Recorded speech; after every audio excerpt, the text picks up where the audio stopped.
Well, for the first time ever, a globally renowned, pristine 1942 Douglas DC-3 has touched down on New Zealand soil. I met the Christchurch billionaire owner, marking a new chapter for one of the most celebrated aircraft in history.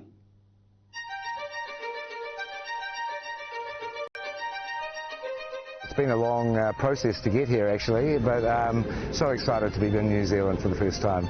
This isn't just any plane, it's the spirit of Douglas, a pivotal aircraft that opened a new era of air travel. This is everybody's aircraft. You know, this is a piece of history.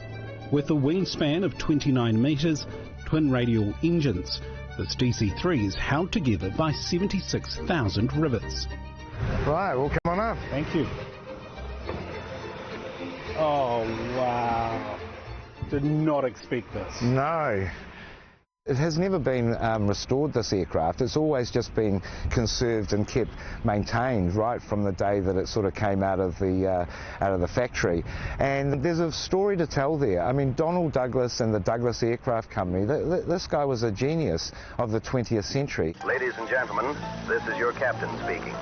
Donald Douglas was a pioneering American aircraft designer and manufacturer. In the 1930s, he designed the DC-3, built to last and change the world. Every time she lifts off, you get a glimpse of what aviation was always meant to be. What is the most important lesson modern aviation can learn from Donald Douglas's vision and design? He was an understated guy. He wasn't looking for any glory. He wanted to produce the best aircraft, and he managed to assemble the best people ever to come up with this design. It truly was revolutionary. When Mark Stewart purchased this silver icon in the US in 2023, it wasn't just a purchase. It was the start of a global mission. The aviation enthusiast and Christchurch businessman set out to celebrate two major milestones: 90 years since the DC-3 took flight and 100 years since the first world circumnavigation, which he and his team are echoing. 3/4 of the way through, 19 countries so far, and there have been some heart-stopping moments, from an engine failure in the UK to being grounded in Abu Dhabi. We couldn't get a landing permit for India. That was taking some time to get, so we had to just stop for a moment and try to unwork some of that bureaucracy. How long are we talking about? Well, we were there for a couple of weeks trying to do that. Yes. But what happened in the intervening period is we got out, but only 16 days before this current crisis in the Middle East. Stewart's mission is simple. If we don't save our past, we lose our future. The billionaire has salvaged Antarctic huts, breathed life into the Christchurch Cathedral, and been a pivotal supporter for Te Arawhata, the New Zealand Liberation Museum in Lucquenois, France. Oh, wow. I did not expect this. No, it's pretty cool, isn't it? So this is what we cruise around the world in. It was put into this configuration, Daniel, in 1955 actually. It was a C-53, so it was a troop carrier in the Second World War. In the India-Burma theatre, these planes were lifelines, often built by American women on the home front. They said women couldn't understand engineering drawings. They said women couldn't work to aircraft tolerances. History proved them wrong.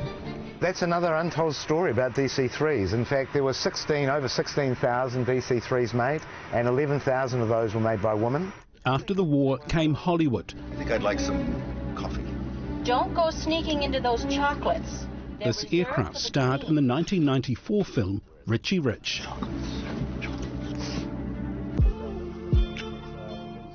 Forget glass cockpits and autopilots.